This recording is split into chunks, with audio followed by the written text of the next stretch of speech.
Hello everyone, I'm Querrey Champion. Welcome to Court Report. Today we have our very first in-studio guest, tennis player Sam Querrey. Thank you so much for being here today. Thanks for having me. Good, good. Well, I obviously, first off, have to ask you, what happened?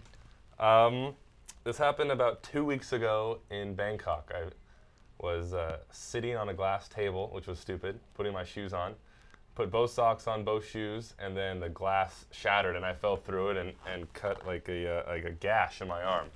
And it's about a 2-inch long wound, and it went in and it cut 2 muscles. So I'm in this cast for a couple of weeks, and I get it off on Monday, and then I start rehab, and then I can start slowly hitting again in about a month. So you were in Bangkok and you were getting ready to play. You hadn't even played yet. I didn't even play it. I was there for a day. I just finished practicing. I took a shower. I was going to go do a meet and greet with people from the tournament, and was just changing. This happened, fell through, and then I was rushed to the hospital. And fortunately, there was a great doctor there, and he stitched me up, and you know, I came home. But it was a scary moment. Yeah, well, I could imagine, because I remember you saying that on your way to the hospital, it was about a 40-minute ride, not knowing what type of injury you had. I know you were thinking, could this be career-ending?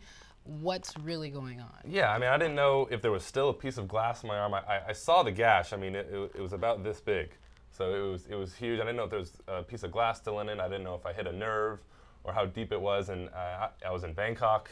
I mean, I was panicking at the hospital. They had to get a couple shots to kind of cool me down. Okay, so when you found out everything was okay, were you in Bangkok or were you here back at home? I was still in Bangkok. The doctor said, you know, you're going to be okay. You cut a couple muscles. You'll be back slowly hitting in a month, and you should be fully recovered in 2 months. You know, it was nice to hear that, but I still wanted to get back to California and double check with doctors here, and you know, they confirmed and said the same thing, and so I'm still kind of a little uneasy about it, but you know, it's feeling better, but it still hurts to move my fingers and rest a little bit. Well, you turned pro, what, 2006? 2006, yes. Okay, so it's been about 3 years, and if you think about your career, life-ending possibilities, it wasn't because you were sitting on a glass table. I mean, how scary was that? I mean, up until this point, I've never had a scratch in my body. I've never been bitten by a bee. I rarely get sick. So I mean, I never thought something like this would happen to me, and so it's kind of just a shock, and it just kind of, you know, makes you realize there's other things more important than tennis, and you really just gotta, you know, just kind of collect your thoughts and take it one day at a time in the recovery, and hopefully it'll heal quickly.